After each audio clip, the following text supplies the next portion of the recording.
Pakistan and other countries.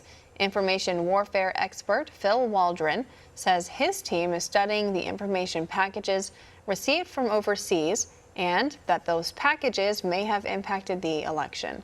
Christina Bob has more. Joining me remotely, Colonel Phil Waldron, a forensic data expert, information warfare expert, and unconventional warfare expert who was front and center in many of the hearings for President Trump's legal team. He joins me now, and I understand that you have some new information about potential foreign interference in the election. What can you tell me? Yeah, we did find quite a bit of connections to foreign countries. Specifically to China. In Georgia, we had open Wi-Fi devices that resolved in China, for example.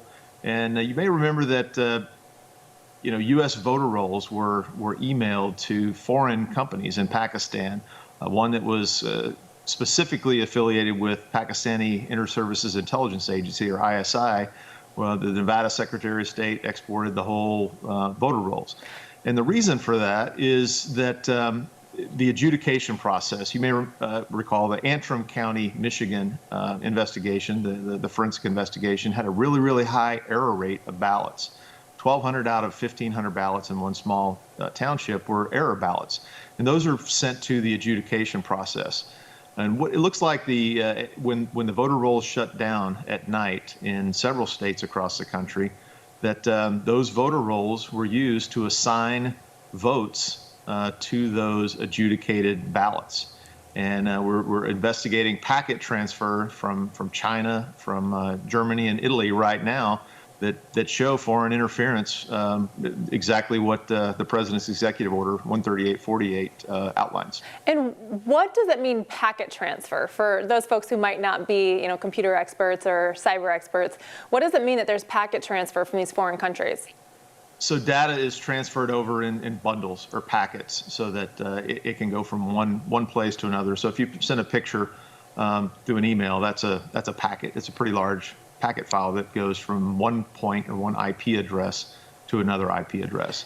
And that's exactly what we're evaluating now, validating the flow or the point-to-point transfer of these data packets that contain election information. And how do these packets connect to the election? I understand you're still completing your investigation, but are they going from the United States to a foreign country and then back? Or can you give me a little bit of trace the trajectory of these packets?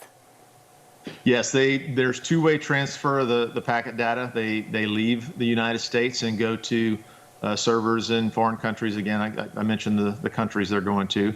And then they come back directly to the IP addresses associated with specific counties and precincts in the U.S. for voting, the voting offices. So this is specifically voting information. And did we see this in both the general election and the Georgia state runoff? Yes, the same patterns. As a matter of fact, that's really how we validated everything. We saw traces of it in the general election. We weren't really all the way focused, but during the Georgia runoff election, we saw the exact same data transfer patterns.